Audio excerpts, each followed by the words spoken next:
Good morning, everyone. This is Kayleen of Loving Life with Lee for Daily Universal Astrology.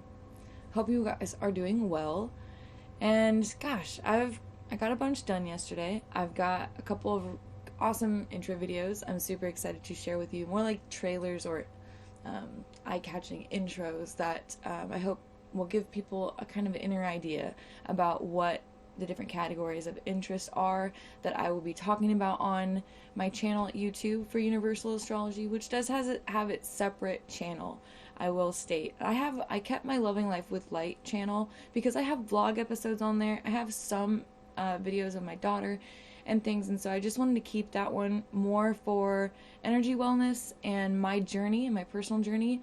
And since Universal Astrology is such its own thing, I created its own channel. So you can follow whichever or both that you would like. And if you want to join in on my live shows, of course, you can come on over to Twitch every morning and actually join me for when I record them, which is just a super awesome feature. I'm basically using Twitch as a way to go live with astrology so people can have a place to go and a show to watch for that, just like they would like a news station. But I also am going to be sitting here and recording and doing a bunch of other stuff. For example, today, I'm going to get this Universal Astrology episode done. I'm going to stop, I'm going to edit it, I'm going to upload it, and then I'm going to jump back on and go live again. And what I'm going to do is observe the solar and the geo activity that's been going on for the last week later today and make some clips and make some videos of that. So we'll just jump into the astrology now and keep it basics. I am still just trying to get used to things, so I'll be adding more and more into these, but for right now I'm just going to look at the chart with you and see what we see. The balance today is definitely in favor of water and earth, and if I was really good about it, I would probably want to look at windy and see what the water levels are, what water activity is doing, and what we see there, maybe what we see in the clouds as well. Just satellite views might be something to watch today with this high of a water level and earth elemental balance. Additionally, Uranus is making this green trine. This is a trine. This is usually looked at to be a positive or harmonic friendship or relationship. And this is happening between Neptune in Aquarius and Jupiter in Sagittarius, as well as Pluto in Sagittarius. So Sagittarius is where you can find the galactic center. So the galactic center, we'll get up solar system scope in the background in case we need it. But solar system scope will show us that the galactic center can be found in Sagittarius. Now in tropical, if you're looking at charts, this is found at the end of Sagittarius. If you're looking at sidereal, however, it is found at the beginning. So let me get back. This is not towards the galactic center. However, if it was, it would be more towards found between 5 degrees and 15 degrees. And these guys have been close to the galactic center for a really long time. When it started its alignment here in late 2019, and these planets have been still very close together since. They're starting to sway apart, but it's going to take them a while. They're way far away. And this has been so happening, this alignment, this lineup between Jupiter, Saturn, and Pluto was so centered to the galactic center that it's still carrying that energy with it, even as it moves farther and farther apart. And so these relationships between what's going on is just really interesting to take a look at. Another thing about it being right here is that Gemini and Sagittarius are considered to be kind of gateways. And so whenever something passes over the house of Gemini and like it courses that and into Sagittarius, there's always this kind of effect. And for a long time, we didn't really know what that was. In astrology, if you look at some of the older texts from the 1940s and 50s, they're like, they didn't understand or didn't know why these gateways were so powerful. And they're still a huge mystery. However, I personally feel like since we now know where that galactic center is, that's a huge factor here when anything is lined up.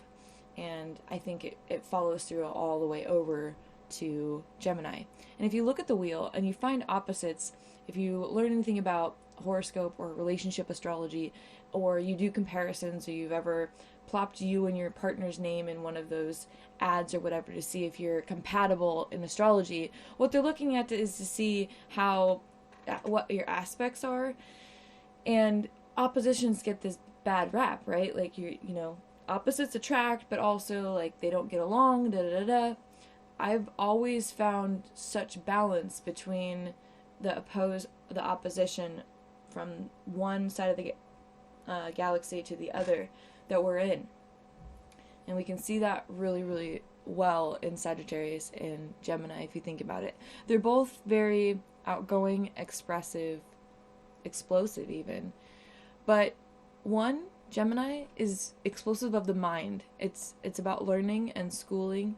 And Sagittarius is explosive of the spirit. It's very adventurous, journey-driven, discovery-driven, and just really ready to have a good time.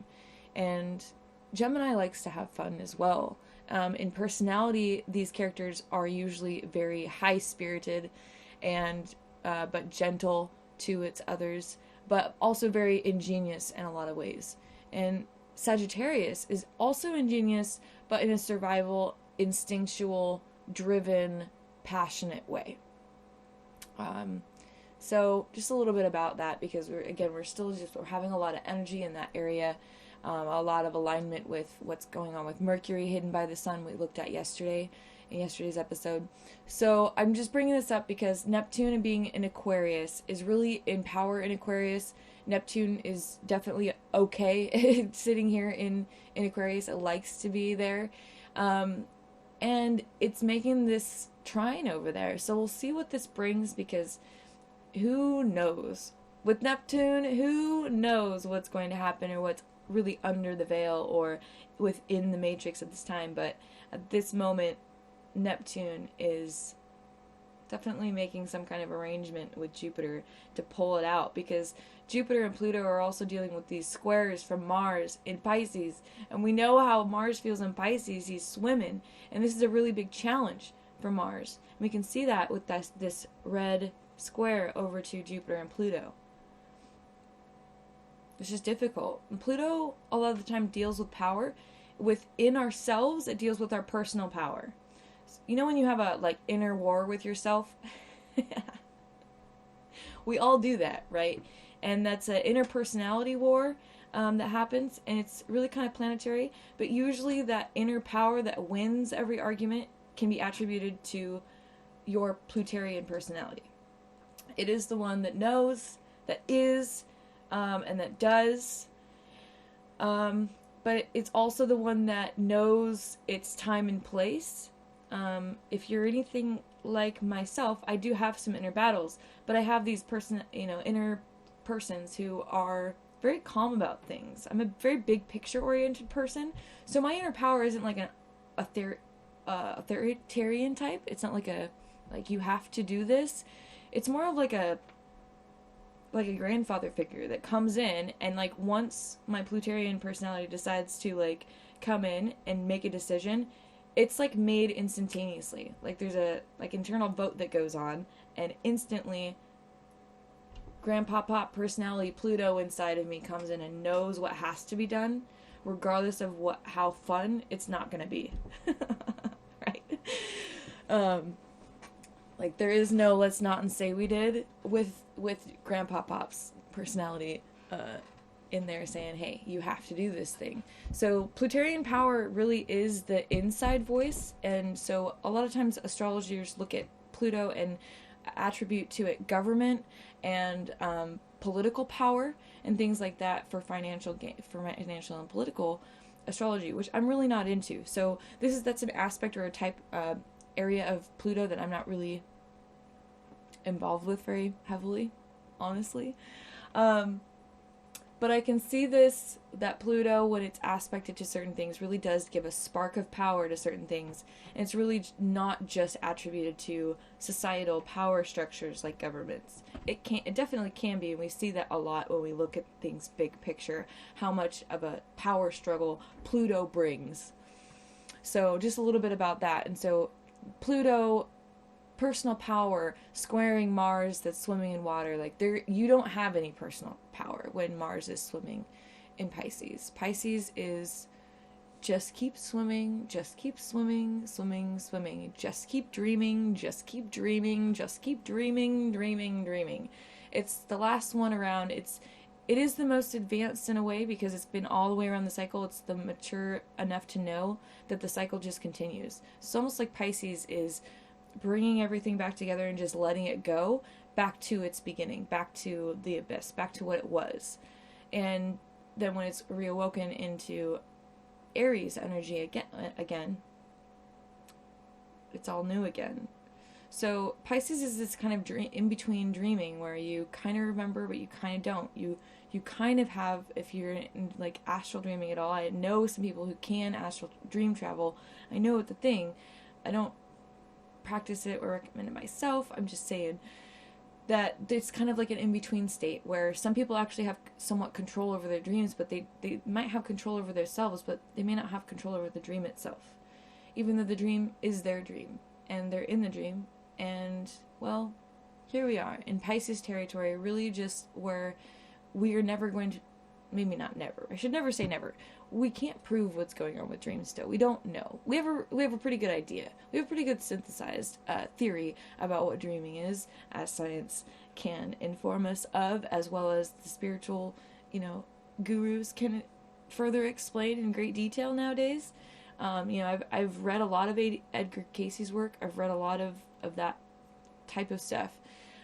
It's super fascinating. I love it. However, this is a very weird place for Mars to be meeting up with and sitting on top of Lilith in the dark. Just straight in the dark.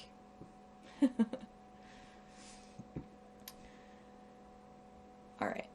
Again, as always, I could spend a lot more time going into this stuff, but I have a lot on my plate today, and I'm really trying to get everything together for the channel.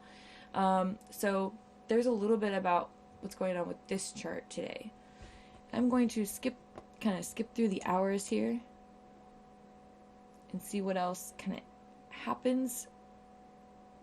If we have any crazy stuff going on. And the moon is coming over into Taurus later.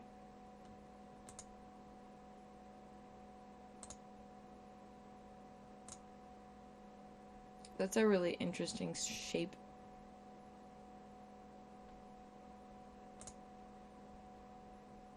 Oh, beautiful. Okay, so it's to the rising in,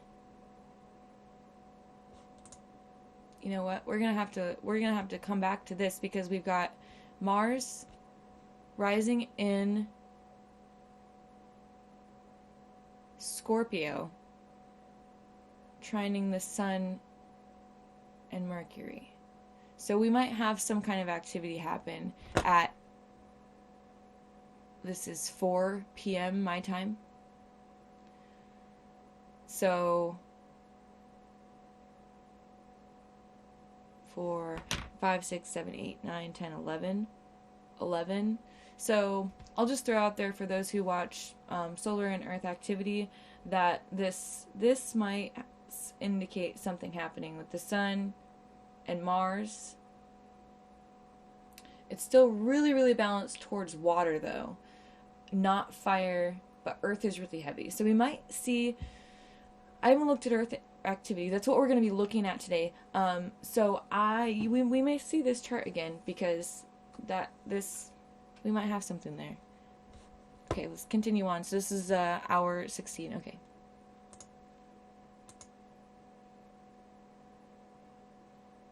Yeah, see, this one isn't nearly concerning.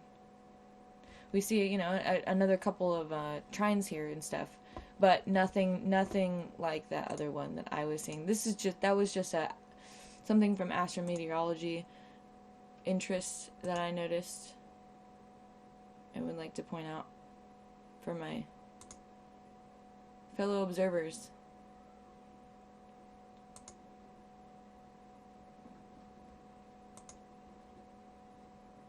Okay.